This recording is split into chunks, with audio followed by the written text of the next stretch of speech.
ጤና ይስጥልን እንደምን አላችሁልን የቻናላችን ቤተሰቦች እናንተ የኢትዮ ትረካ ነው።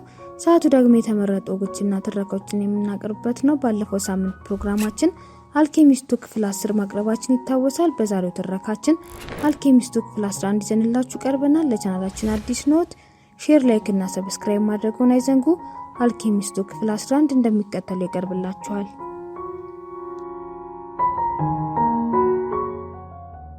ተቀምጦ እያሰበ ሳለ ከበላዩ እንቅስቃሴ መኖሩ ተሰማው። ቀና ሲል ጭልፊቶች በጣም ከፍ ብሎ ሲበሩ ተመለከተ። ጭልፊቶች የንፋስን አቅጣጫ ሲከተሉም አያቸው። በረራቸው ስርዓት ያለው አይመስልም። ብላቴናው ላይ የሆነ ስሜት አሳድሮበታል። ምን ማለት እንደሆነ ብቻ ነው ያልገባው። ሊያነበው እየጣረ የአዕዋፋትን እንቅስቃሴ ተከታተለ። ምናልባትም እነዚህ የበረሃ አዕዋፋት ፍቅር ያለ ባለቤትነት ምን ማለት እንደሆነ ያስረዱት ይሆናል። እንቅልፍም አለው። በልቡ ነቅቶ የመቆየትም የመተኛትን ፍላጎት አደረበት። የሁለንተናን ቋንቋ እየተማርኩ ነው፣ ደግሞም በዓለም ያለ ነገር ሁሉ ትርጉም እየሰጠኝ ነው። የጭልፊቶች በረራ እንኳን ሳይቀር አለ ለራሱ። በዚህም መንፈሱ ፍቅር ውስጥ መግባቱ በራሱ አስደሰተው። ፍቅር ሲይዝ ነገሮች የበለጠ ትርጉም እየሰጡ ይመጣሉ ብሎም አሰበ። በድንገት ከጭልፊቶቹ አንዱ በፈጣን እንቅስቃሴ ሌላኛውን ጭልፊት ያጠቃው ጀመር። በዚህ ጊዜ ብላቴናው የሆነ ቅጽበታዊ ትዕይንት ተገለጠለት። የሆነ ጦር ሰራዊት፣ የተመዘዘ ጎራዴዎች፣ ወደ ኦሲሶ የሚጋልብ ሰራዊት። ራዩ በፍጥነት ቢጠፋም አንቀጠቀጠው። ሰዎች ስለሚራጅ ሲያወሩ ሰምቷል። እሱ ራሱም ታይቶት ያውቃል። አብዝተው የሚፈልጉት ነገር ሳይሆን የሆነ መስሎ በበረሃ አሸዋ ላይ እንደማየት ያለ ነገር ነው። ሆኖም ብላቴናው አንድ ጦር ኦሲሶን እንዲወረው ምንም አይነት ፍላጎት በልቡ እንዳልነበረ እርግጠኛ ነው። ራእዩን ለመርሳት ወደ ተመስጦ ለመመለስ ሞከረ።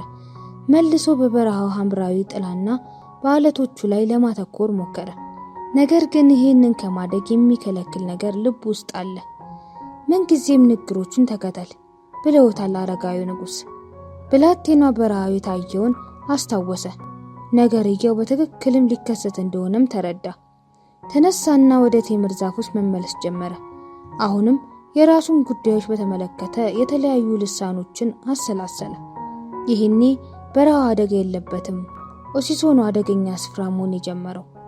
ግመል ነጂው ከአንድ የዘንባባ ዛፍ ስር ተቀምጧል። የሆነ ጦር እየመጣ ነው አለው ብላቴናው። ራእይ ታይቶኛል። በረሃው የሰውን ሁሉ ልብ በራእዮች ይሞላዋል። ግመል ነጂውም መለሰ። ብላቴናው ግን ስለ ጭልፊቶቹና ድንገት ከሁለንታ ነፍስ ጋር መገናኘቱ እንደተሰማው ነገረው። ግመል ነጂው ብላቴናው ምን እያለው እንደሆነ ገባው። በገጸ ምድር ላይ ያለ ማንኛውም ነገር የሁሉም ነገሮች ታሪክ መግለጥ እንደሚችልም ያውቃል። አንድ ሰው መዳፍ ሊያነብ ይችላል፣ ካርታ ማየት ወይም የወፎችን በረራ ሊያጤን ይችላል።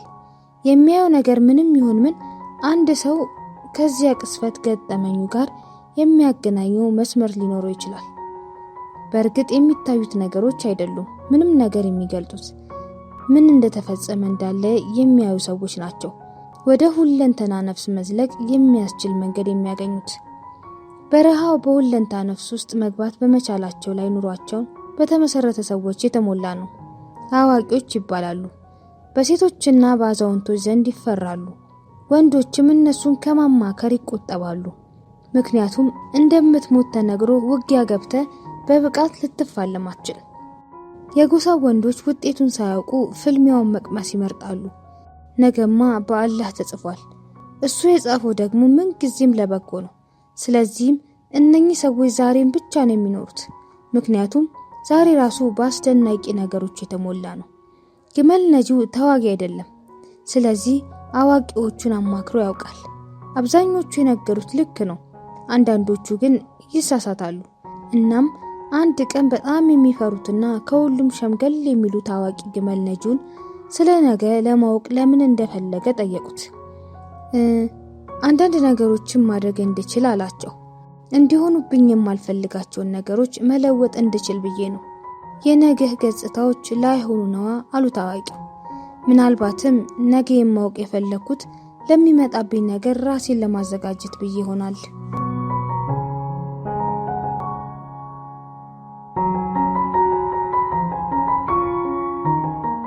በጎ ነገሮች ቢመጡ አስደሳች መደነቅን ይሰጡሃል። ክፉ ነገሮች ቢኖሩና ቀድመ ብታውቃቸው ከመከሰታቸው በፊት በጣም ትሰቃያለህ። ስለ ወደፊቱ ማወቅ የምፈልገው ሰው ስለሆንኩ ነው አላቸው ግመል ነጁ። ሁሉም ሰው ሁሌም የሚኖረው በነገው ላይ ተመስርቶ ነው። አዋቂው ጠጠር በመጣል አወዳደቃቸውን በማየት መተንበይ ነበር የተካኑት። ያን ቀን ግን አልተነበዩም።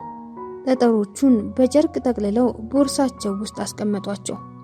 የምትተዳደረው ለሰዎች ወደፊት የሚያጋጥማቸውን በመንገር ነው አሉት። የጠጠሮቹን ጥበብ በእነሱም አማካኝነት ሁሉ ነገ ወደ ተጻፈለት ስፍራ እንዴት እንደምገባ አውቃለሁ። እዚያም የትናንቱን ማንበብ፣ የተረሳውን ማወቅና አሁን ያሉትን ነገሮች መረዳት እችላለሁ። ሰዎች ሲጠይቁኝ ነገን አላነብላቸውም፣ ነገን እገምትላቸዋለሁ እንጂ። ነገ የአምላክ ነው። የሚያስደንቅ ሁኔታ ውስጥ የሚገልጠውም እሱ ብቻ ነው። ነገን እንዴት እገምታለሁ? በዛሬ ንግሮች ላይ ተመስርቼ ሚስጥሩ ያለው ዛሬ ውስጥ ነው። ዛሬን ልብ ካልከው እሱ ላይ ልትሻሻል ትችላለህ። ዛሬህን ካሻሻልከው ደግሞ ነገህም የተሻለ ይሆናል። የወደፊቱን እርሳውና እያንዳንዱ ቀን በአላህ አስተምህሮት እየተመራ ለልጆቹ ባለው ፍቅርም እየተማመንክ ኑር። እያንዳንዱ ቀን በራሱ ዘላለማዊነት ይዞልህ ይመጣል። ግመል ነጂው አላህ ወደፊቱን ያያ ዘንድ የሚፈቅድለት በምን አይነት ሁኔታዎች ውስጥ እንደሆነ ጠየቀው። እሱ ራሱ ሲገልጠው፣ እግዚአብሔር ደግሞ ነገን የሚገልጠው ከስንት ጊዜ አንዴ ነው። የሚገልጠውም ስለ አንድ ምክንያት ብቻ ነው። ይለወጥ ዘንድ የሚቻለው ነገ ብቻ በመሆኑ ነው። እግዚአብሔር ለብላቴናው ነገን በከፊል አሳይቶታል ብሎ አሰበ። ግመል ነጂው መሳሪያው ይሆን ዘንድ ብላቴናውን ለምን መረጠው? ሂድና የጎሳውን መሪዎች አናግራቸው አለው ግመል ነጂው። እየተቃረቡ ስላሉት ሰራዊቶች ንገራቸው። ይስቁብኛል። እነሱ በረሃኞች ናቸው። በረሃኞች ደግሞ ንግሮችን እንዴት ማየት እንዳለባቸው ያውቃሉ። እንግዲያውስ እስካሁን አውቀውት ይሆናል። በዚህ ሰዓት እሱ አያሳስባቸውም። አላህ ያውቁት ዘንድ የፈለገው ነገር ማወቅ ካለባቸው የሆነ ሰው እንደሚነግራቸው ያምናሉ። ከዚህ በፊት ብዙ ጊዜ እንዲሆኗል። አሁን ግን ያ ሰው አንተ ነህ። ልጁ ስለ ፋጡማም አሰበ። የጎሳዎቹን መሪዎች ለማግኘት ሊሄድ ወሰነ። ብላቴናው በወሲሶ መካከለኛ ስፍራ ላይ ከተተከለ አንድ ትልቅ ነጭ ድንኳን ፊት ለፊት የቆመውን ዘብ ቀረበው። የጎሳ መሪዎቹን ማናገር እፈልጋለሁ። ከበረሃው ንግሮች ይዤ መጥቻለሁ።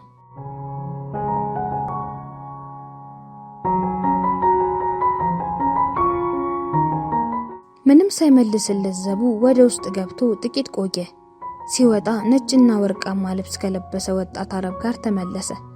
ብላቴናው ያየውን ነገር ለወጣቱ ሲነግረው ወጣቱ ጠብቅ ብሎት ድንኳን ውስጥ ገብቶ ጠፋ።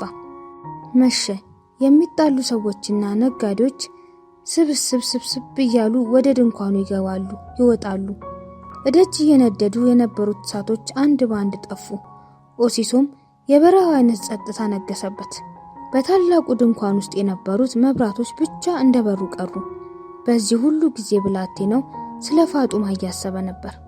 በመጨረሻ ከስንት ሰዓታት በኋላ ዘቡ እንዲገባ ፈቀደለት። ብላቴና ውስጥ የሚያየው ነገር ተደነቀ። በዚህ ጭልጥ ያለ በረሃ መሃል እንዲህ አይነት ድንኳን ይኖራል ብሎ ፈጽሞ አስቦ አያውቅም።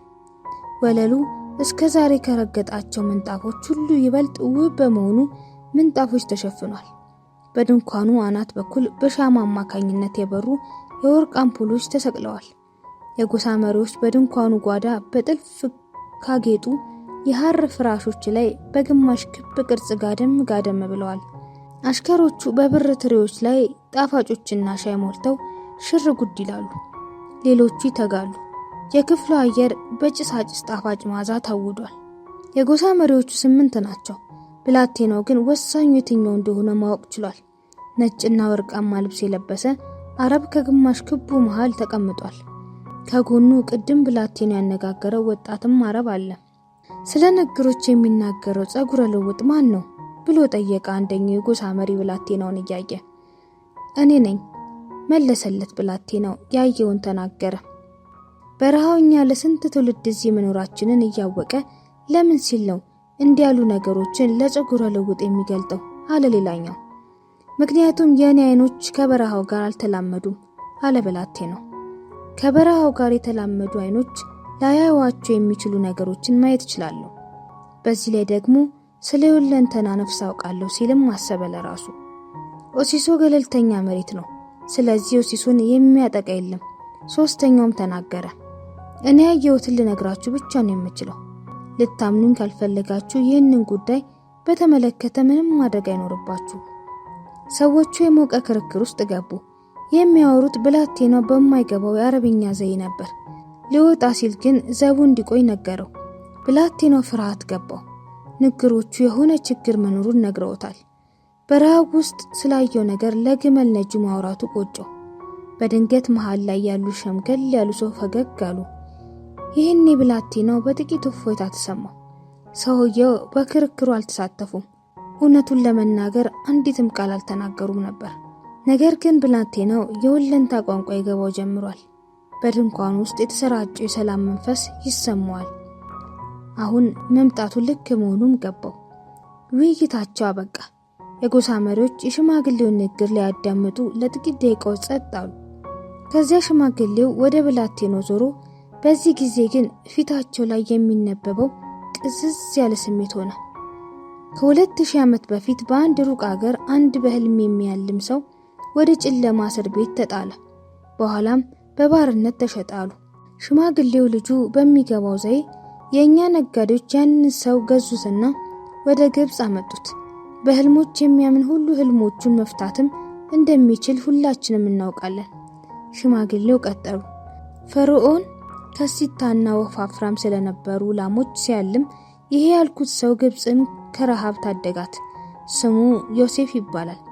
እርሱም እንዳንተ በባዕድ ምድር ላይ የተገኘ ባዕድ ነበር። እድሜውም ያንተን ያህል ሳይሆን አይቀርም። ንግግራቸውን ገቱ። አይኖቻቸው ግን አሁንም የወዳጅነት ስሜት አይነበብባቸውም። ይህን ትውፊት ሁሌም እናከብረዋለን። ትውፊቱ ያኔ ግብጽን ከረሃብ ታድጎ ግብፃውያንን በብልጽግና የላቁ ህዝቦች አድርጓቸዋል። ትውፊቱ ሰዎችን እንዴት በረሃውን ማቋረጥ እንደሚችሉ ልጆቻቸውንም እንዴት ማግባት እንዳለባቸው ያስተምራቸዋል። ትውፊቱ አንድ ኦሲስ ገለልተኛ ድንበር ነው ይላል። ምክንያቱም ሁሉም ወገኖች ኦሲሶች አሏቸው። ስለዚህ ለአደጋ የተጋለጡ ናቸው። ሽማግሌው ንግግራቸውን ሲቀጥሉ አንድም ሰው ቃል አልተነፈሰም። ነገር ግን ትውፊቱ የበረሃውን መልእክቶች ማመን እንዳለብን ይነግረናል። የምናውቀውን ነገር ሁሉ የተማርነው ከበረሃው ነው። ሽማግሌ የሆነ ምልክት ሲሰጡ ሁሉም ተነስተው ቆሙ። ስብሰባው አብቅቷል። የውቃዎቹ ሰዓቶችም ጠፉ። ዘቦቹ በተጠንቀቅ ቆሙ። ልጁ ለመሄድ ሲዘጋጅ ሽማግሌው እንደገና መናገር ጀመሩ። ነገ ኦሲሶ ውስጥ ማንም ሰው የጦር መሳሪያ እንዳይዝ፣ የሰራውን ደንብ እናፈርሳለን። ሙሉውን ቀን ጠላቶቻችን ስንቃኝ እንውላለን። ጀንበር ስትጠልቅ ደግሞ ሰዎቹ መሳሪያቸውን መልሰው ያስረክቡናል። ከጠላቶቻችን ወገን 10 ሰዎች በሞቱ ቁጥር 1 ወርቅ ይሰጥሃል። ሆኖም መሳሪያዎች እንደ በረሃ አመላቸው የማይጨበጥ ነገሮች በመሆናቸው ካልተጠቀምክባቸው በሌላ ጊዜ ልትጠቀምባቸው ብትል ላይሰሩልህ ይችላሉ። ቀኑ እስኪጠናቀቅ ድረስ ከመሳሪያዎቹ ቢያንስ አንድ እንኳን ጥቅም ላይ ሳይውል ቢቀር አንደኛው አንተ ላይ ያርፋል። ብላቴናው ከድንኳኑ ሊወጣ ሲል ኦሲሶ የበራው በሙሉ ጨረቃ ብርሃን ብቻ ነበር። ወደ ራሱ ድንኳን ለመድረስ የ20 ደቂቃ መንገድ ይጠብቀዋል። እናም መንገዱን ጀመረ።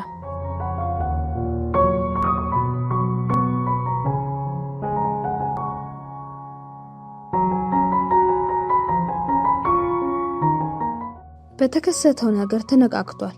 በሁለንታ ነፍስ ውስጥ ማለፍም ችሏል። ይህም ማድረጉ ምናልባትም ህይወቱን ያስከፍል ይሆናል። አስፈሪ ድርድር ነው።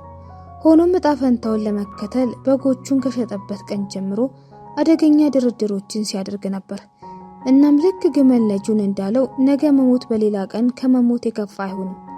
እያንዳንዱ ቀን ወይ ይኖርበታል ወይም የአንድ ሰው ከዚህ ዓለም መለየት ይጻፍበታል።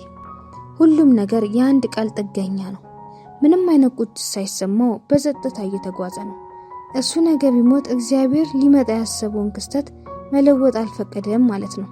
ቢያንስ መንገዶች ካቋረጠ፣ ክርስቲያን መደብር ውስጥ ከሰራ፣ የበረሃውን ጸጥታን የፋጡማን አይኖች ካወቀ በኋላ ነው የሚሞተው። ከረጅም ጊዜ በፊት ቤቱን ጥሎ ከወጣ ወዲህ እያንዳንዷን ቀን በደንብ ነው የኖራት።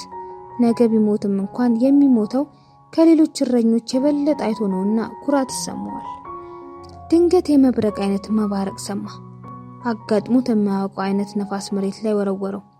አካባቢው በሽክርክሪታማ አቧራ ተሞላና ጨረቃዋን ከእይታ ሰወራት። ከፊት ለፊት በሚያስፈራ ጩኸት ላዩ ላይ ሊወጣበት የሚል ግዙፍ ነጭ ፈረስ ታየው። እይታን የሚሰውረው አቧራ በትንሹ ረገብ ሲል ብላቴናው ባየው ነገር ተብረከረከ። ከእንስሳው በላይ እስከታች ጥቁር በጥቁር የለበሰ ግራ ትከሻው ላይ ፋልኩን ያስቀመጠ ፈረሰኛ ተቀምጧል። ጥምጣም አድርጓል። ከዓይኑ በቀር ሙሉ ፊቱ በጥቁር መሐረብ ተሸፍኗል። የበረሃ መልእክተኛ ይመስላል።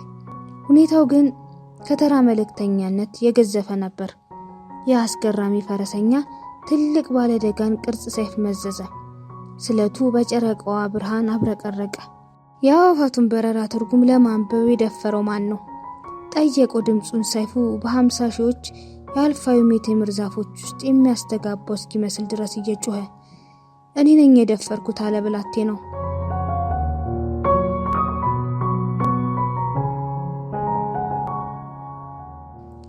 የሳንቲያጎ ማታሙስ ምስል በነጩ ፈረሱ ላይ ሆኖ አረማውያን ከሸኮናው ስር ሆኖ ታየው።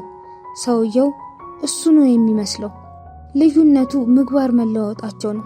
እኔ ነኝ የደፈርኩት ብሎ ደገመለትና የሰይፉን ምት ለመቀበል ራሱን ዝቅ አደረገ። የወለንተና ነፍስ ማየት በመቻሌ አያሌ ነፍሶች ይድናሉ። ሰይፉ አላረፈበትም። ይልቁንም ሰውየው የብላቴናውን ግንባር እስኪነካ ድረስ ዝቅ አደረገው። ጠብታ ደም ከግንባሩ ፊን አለች። ፈረሰኛው ልክ እንደ ብላቴናው አይንቀሳቀስም። ብላቴናው ማምለጥ እንኳን አልታየውም። በልቡ ያልተለመደ አይነት ደስታ ተሰማው። እጣ ፈንታውን ስለመከተሉ ሊሰዋ ነው። ስለ ፋጡማም ጭምር ለማንኛውም ንግግሮቹ እውነተኛ ናቸው። አሁን ከጠላቱ ጋር ተፋጧል።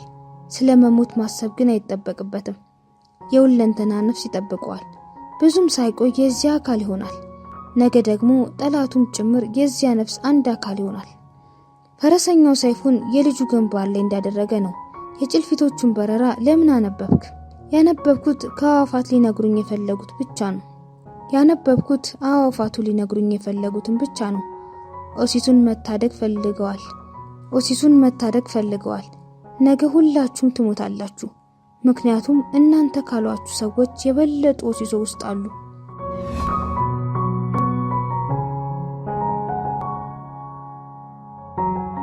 ውድ የኢትዮ ትረካ ቤተሰቦች አልኬሚስቱ ክፍል 12 በሚቀጥለው ሳምንት ፕሮግራማችን ይዘንላችሁ እንቀርባለን። አብራችሁን ስለነበራችሁ ያመሰገንን። እስከ ሳምንት መልካም ሳምንት።